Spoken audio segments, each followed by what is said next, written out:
Hi, I'm Chip Stites, Hi, I'm Shonna Stites.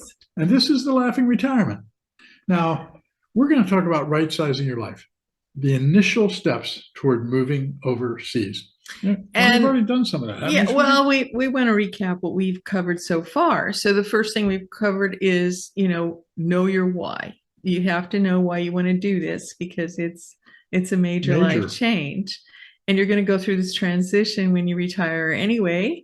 So it can be just part of that if that's how you choose to do it. And then figuring out, if it's right for you, if it's possible for you, and in which ways is it possible for you to make that transition. And then we talked about envisioning your life, envisioning a new lifestyle, and deciding what you want to create, because you get to create a brand new life for yourself. And then we talked about going to the IL conference, how you do the research. We did a lot of research before we started to move to Italy. We had more than one country in mind. Well, to help us eliminate that and focus on what we wanted, we went to an IL conference in Cancun, Mexico, and we had a blast.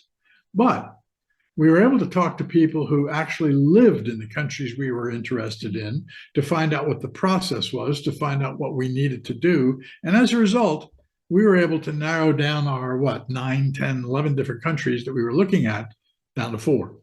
And that is a big deal. The last thing we did was we kind of went on a mini retirement boot camp, didn't we?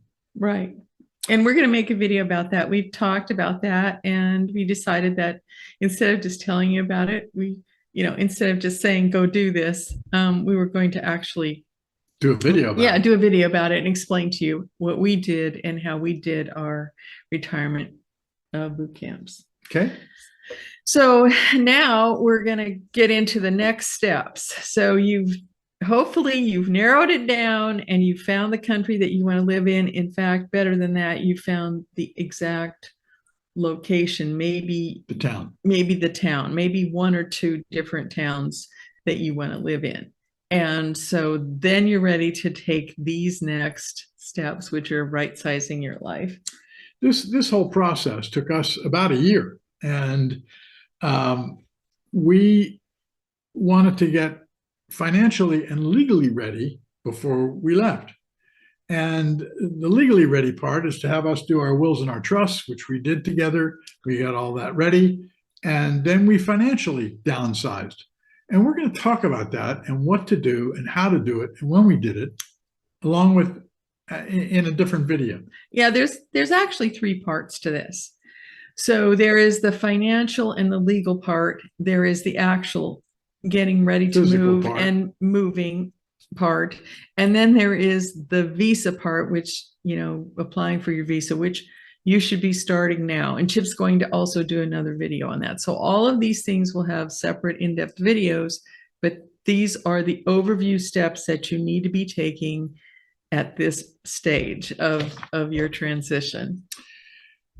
And the other thing you need to do is to start figuring out what you want to do when you retire. And we'll talk about that right at the end of the video. But suffice it to say that sitting on the porch waiting for the next check to arrive is kind of boring.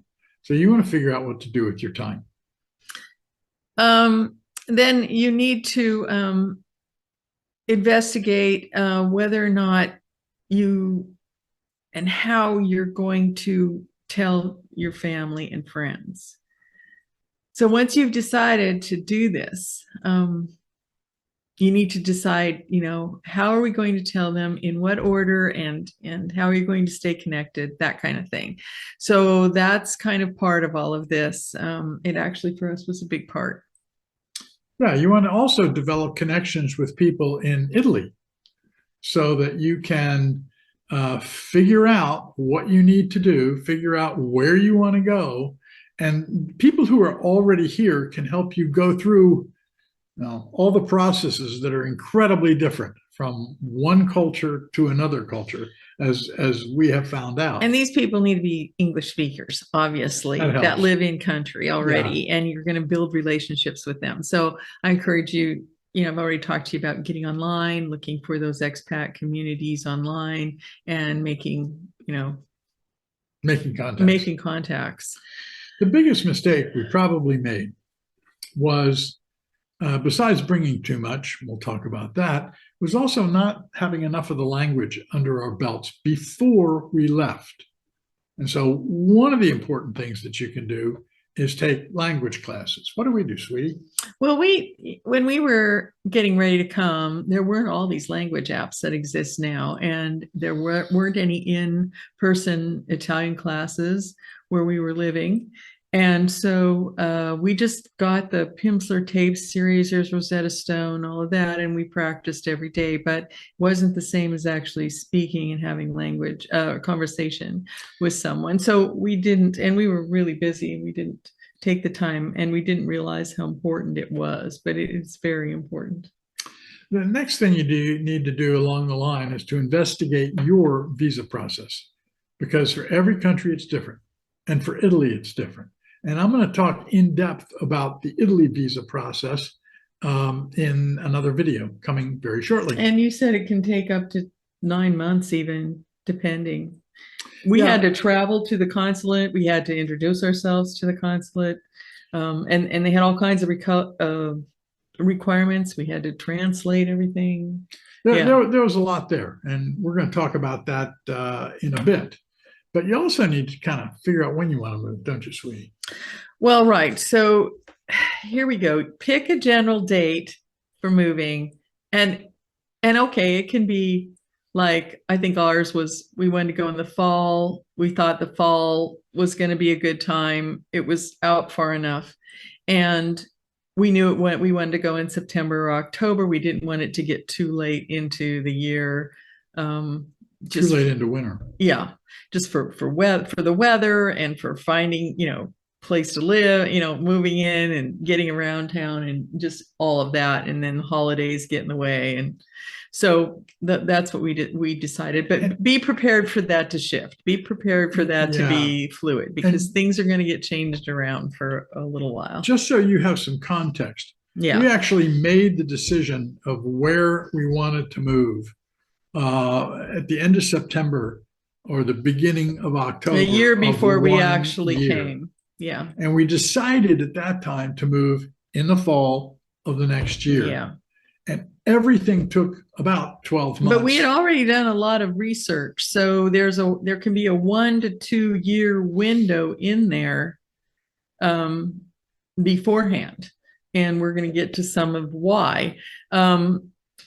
The next thing would be to prepare for your job changes, Chip. Yeah, I mean, and that can affect your exit date. Leaving a job is a big deal. I mean, you may leave your job and have somebody say, "No, wait a minute, don't put it off. No, we want you to stay." Blah blah blah, and then you have some decisions to make. But the when you leave and when is the hard date for your leaving, whether it's retiring or that makes a quitting, difference. If you have to sell or liquidate a business, that's a whole nother process. That's a whole different thing. I thought it was going to take me 3 years to sell my business when I started. It actually took me closer to 7. And so when you decide that you're going to retire, you're going to liquidate your business, or you're going to sell, give yourself some time to figure out what's the best way and when do you want to do this. And you can also think about running your business from overseas, which some people do. And, you might have to have an in-person manager in the US, or it might be something that you can actually hook up and do, have a lot of automation done in place, and you can actually run it from Italy. Now, the issue with that is that you're 8 hours ahead. Different. And so for us, for Chip, for example, when he's booking calls with people, it's our dinner time. It's 5 o'clock in the afternoon when he goes to work. I'm a morning person. Yeah. So there, just to be prepared, there is a time difference, but you can work around that. The last thing is, or next to the last thing, is your furry friends. Now, if you have a dog or a cat, depending upon their size, they are going to need, and depending upon the country, they're going to need their own passport and their own visa. And as far as other pets go, you need to investigate that too. If you have a bird, might have a reptile. You'll have to see what they allow you to bring in and what kinds of things you have to do in order to bring them with you. We're going to talk about that. The USDA has a whole list of exactly what a pet is and exactly how you do it. And you can bring a horse, but do you want to? And that's really involved. So, all of that needs to be thought about at now. You're at that point when you're right sizing your life. That's where you start making these decisions. Finally, the last thing is healthcare. It probably shouldn't be last. Maybe it should be first. But in any case, you want to collect all of your healthcare notes, all your prescriptions, everything you've been through with your doctor, so that when you come to a new country, when you get to a new place, you can say, yes, I had this problem at this time, and here's the doctor. What you will find very often is that the higher up the doc gets in terms of specialty, the more likely they are to speak English. And so the healthcare procedure that seems a little daunting isn't as bad or isn't as frightening as you think. However, you're going to be really occupied with a lot of other things right away. And so Chip and I did all of those regular procedures that you have done. We each got a physical. Physical. If I would actually say, if you're considering something like plastic surgery or some kind of elective procedure, I would think about getting that done in time and having recover time before you move over here.